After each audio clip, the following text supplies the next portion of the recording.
Chapter number 7, जिसका नाम जो है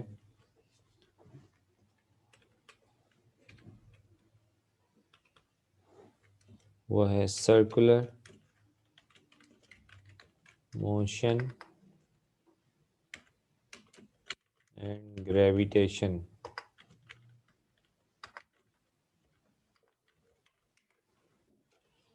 ठीक है, तो सर्कुलर मोशन एंड ग्रेविटेशन इस चैप्टर का नाम है।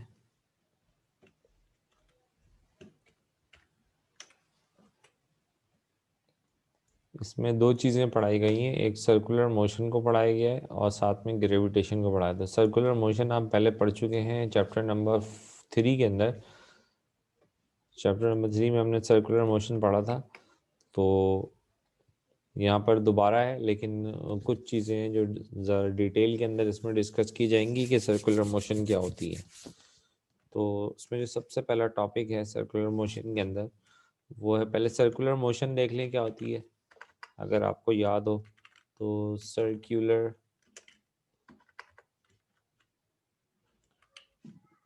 मोशन किसे कहते हैं। ठीक है,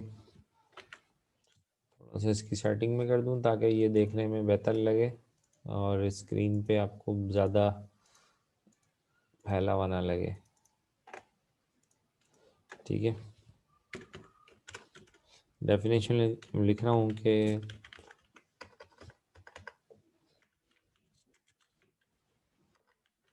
motion of an object around a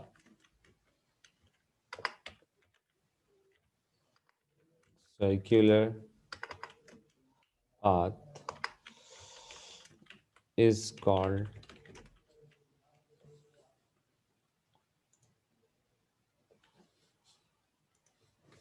circular motion। ठीक है, तो किसी भी ऑब्जेक्ट की मोशन जो कि सर्कुलर पाथ के अराउंड हो, उसको हम क्या नाम देते हैं, सर्कुलर मोशन देते हैं।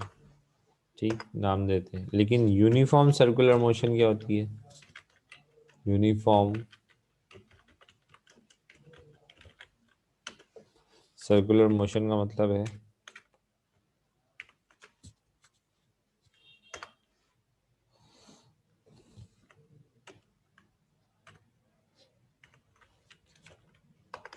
इसको हम देखें तो इट में डिफाइंड एज, कैसे डिफाइन किया जा सकता है।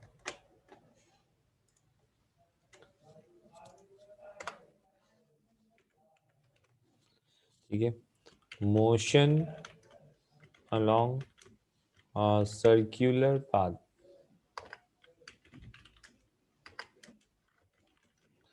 with constant velocity is called uniform circular motion।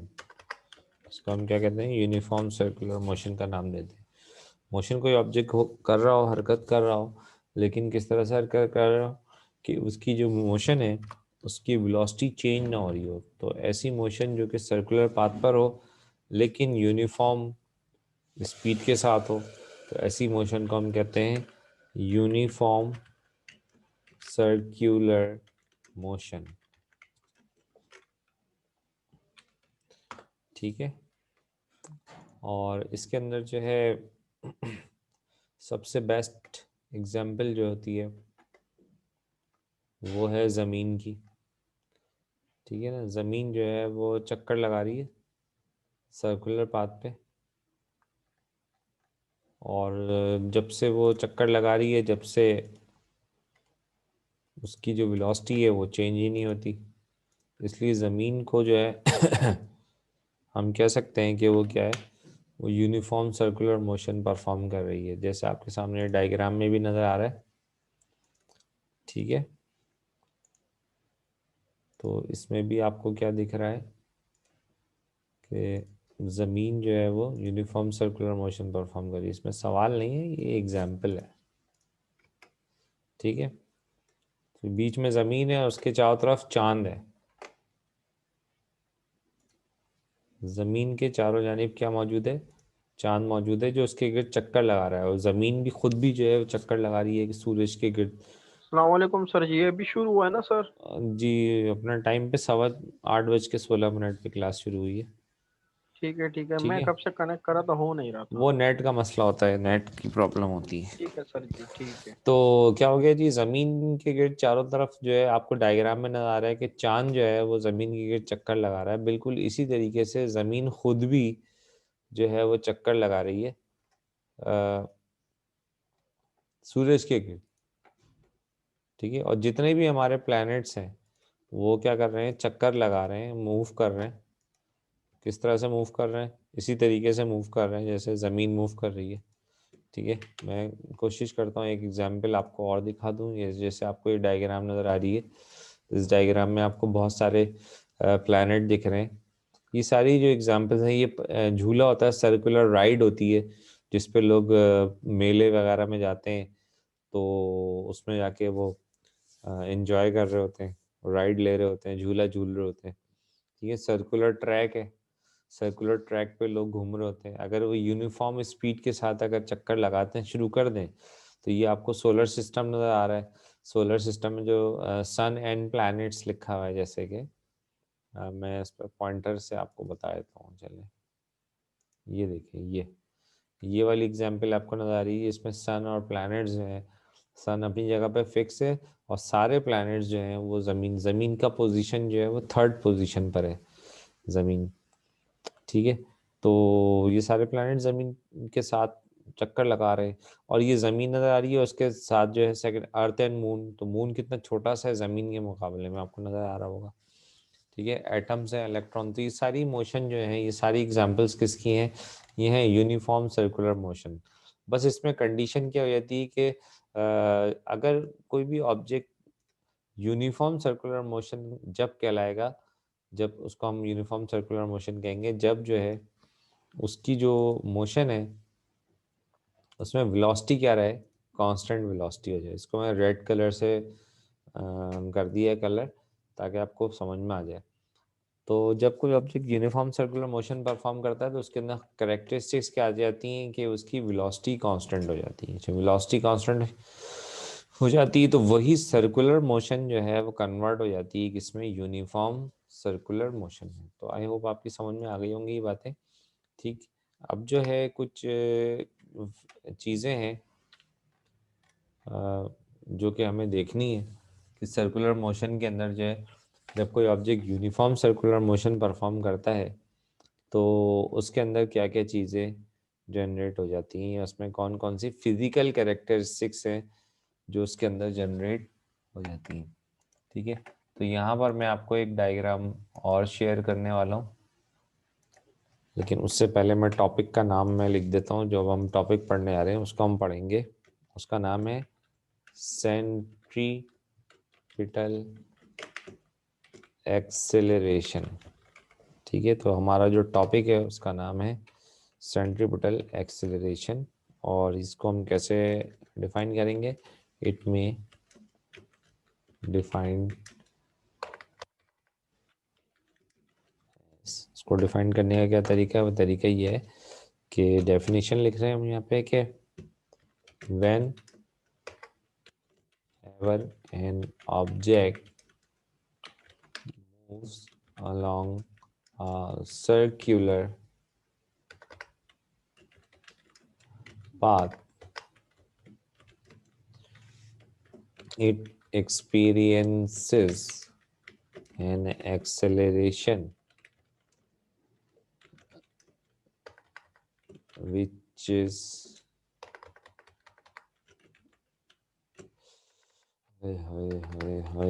which is directed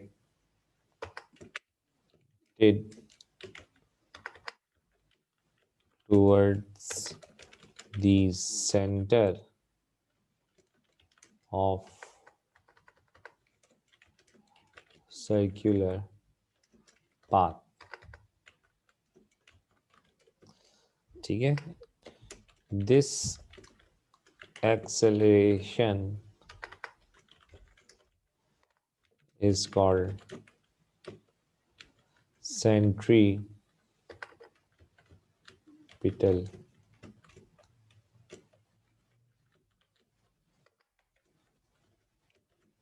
acceleration।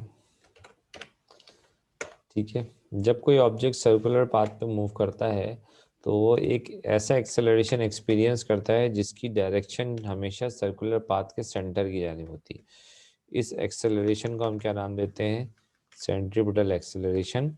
और ये है इसकी डायग्राम, देखें इसके अंदर आपको नज़र आ रहा है कि सर जी ऊपर जो सर्कुलर राइड ये भी यही चीज है ना? हाँ, ये इसकी तकरीबन एग्जाम्पल है। मिलती जुलती, हाँ एग्जाम्पल ही दी थी मैंने वो। तो थोड़ा सा इसको मैं सेटिंग कर लूँ, ये वर्ड पे काम करना ज़रा मुश्किल होता है ना। इसको मैं उठा के यहाँ ले आया, ठीक है। और डायग्राम को मैं बड़ा कर दूँ ताकि आपको नज़र आए कि ये क्या नज़र आ रहा है लिखा हुआ इसमें। तो ये देखें, ये एक ऑब्जेक्ट है जो कि मूव कर रहा है इस तरह से। रेड कलर से नज़र आ रहा है कि इसकी वेलोसिटी की डायरेक्शन है। और जब ये सर्कुलर पाथ पे, ये देखें डायरेक्शन ऑफ द मोशन है इस तरह से। मोशन ग्रीन कलर से जो एरो बना हुआ है ये बता रहा है कि इस तरह सर्कुलर पाथ पे एक ऑब्जेक्ट मूव कर रहा है, ठीक है। और उसमें जो एक्सेलरेशन प्रोड्यूस हो रहा है उसकी डायरेक्शन जो है वो किस तरफ है? सेंटर की जानिब है। ये सेंटर है सर्कुलर पाथ का, उसकी जानिब है। तो इस एक्सेलरेशन को जो सर्कुलर पाथ के अंदर प्रोड्यूस होता है इसको हम नाम देते हैं सेंट्रीपिटल एक्सेलरेशन, ठीक है। अच्छा जी, इस सेंट्रीपिटल एक्सेलरेशन को हम किससे रिप्रेजेंट करते हैं? The magnitude of centripetal acceleration is denoted by, इसको हम किससे डिनोट करते हैं? ए सी से, ठीक है। ये सी जो होता है ये नीचे लिखा जाता है छोटा सा इस तरह से, ये A C and calculated by the following formula. Formula क्या है सेंट्रीपिटल एक्सेलरेशन का? ठीक है, उसका फार्मूला है, यहाँ लिख रहा हूँ कि ए सी जो है वो बराबर है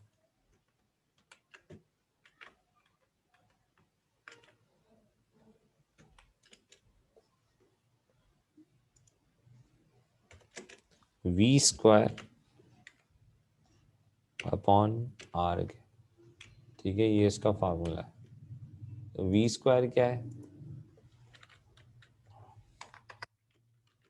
वेयर वी स्क्वायर, यानी जो वी का स्क्वायर है ये वेलोसिटी है। आपको पता है वी क्या होती है? वेलोसिटी होती है।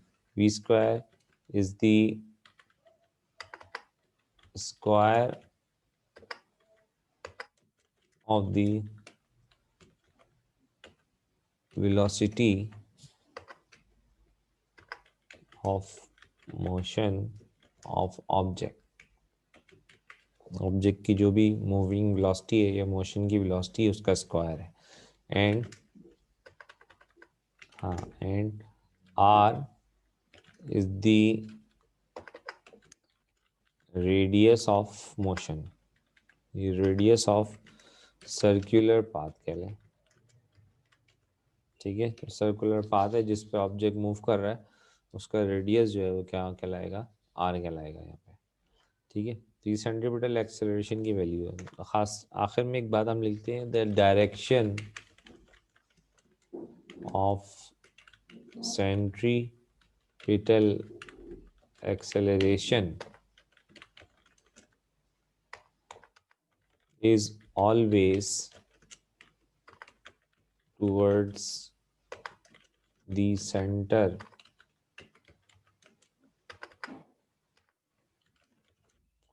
circular path। सेंट्रीपिटल एक्सेलरेशन की जो डायरेक्शन होगी वो हमेशा क्या होगी? सर्कुलर पाथ के सेंटर की जानी होगी, ठीक।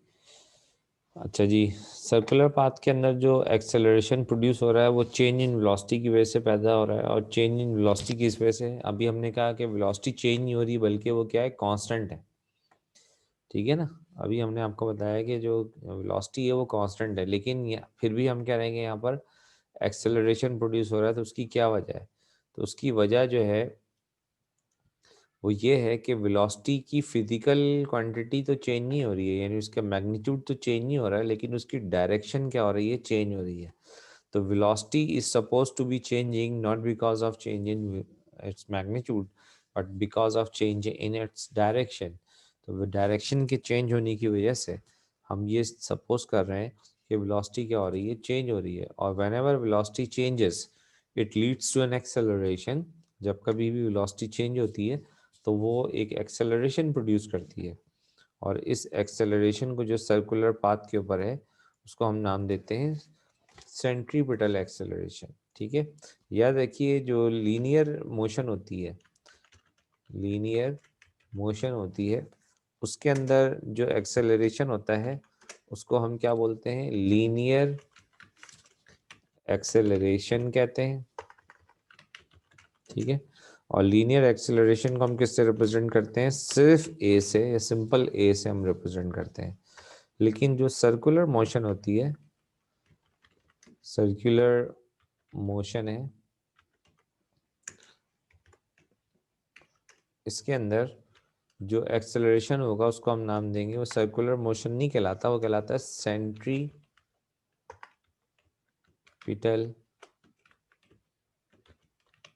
एक्सेलरेशन कहलाता है। और सेंट्रीपिटल एक्सेलरेशन को लिखने का तरीका क्या होता है, वो होता है AC। तो ये फ़र्क है, इस फ़र्क को समझ लें, और फ़र्क को समझ के इसके अंदर इसको ध्यान में रखें कि सर्कुलर मोशन के अंदर जो एक्सेलरेशन है उसको हम AC कहते हैं, और लीनियर मोशन के अंदर जो एक्सेलरेशन होता है उसको हम A से रिप्रेजेंट करते हैं, ठीक है। इसके अलावा एक और एक्सेलरेशन होता है जिसे हम एंगुलर एक्सेलरेशन कहते हैं, ठीक है। और वो एंगुलर एक्सेलरेशन जो होता है वो अल्फा से रिप्रेजेंट होता है, लेकिन वो आप अभी नहीं पढ़ेंगे, वो आप बड़ी क्लास में जाके पढ़ेंगे, यानी फर्स्ट ईयर के अंदर जाके फिजिक्स में पढ़ेंगे कि एंगुलर एक्सेलरेशन क्या होता है, एंगुलर डिस्प्लेसमेंट और एंगुलर वेलोसिटी किसे कहते हैं, ठीक है। तो ये चीज़ आपकी मेरे ख्याल में समझ में आ गई होगी कि सेंट्रीपिटल एक्सेलरेशन क्या होता है, ठीक। तो सेंट्रीपिटल एक्सेलरेशन के बाद जो इसमें टॉपिक दिया हुआ है वो दिया हुआ है सेंट्रीपिटल फोर्स, ठीक है। तो अब हमारा अगला जो टॉपिक होगा वो इसी से रिलेटेड है, और वो क्या है, वो है सेंट्रीपिटल फोर्स। सर जी शायद ये चीजें आपने पहले भी समझाई है हमें। मुझे तो याद नहीं है, एक सर जी मिनट। मेरे पास वो है, स्क्रीनशॉट्स हैं मेरे पास।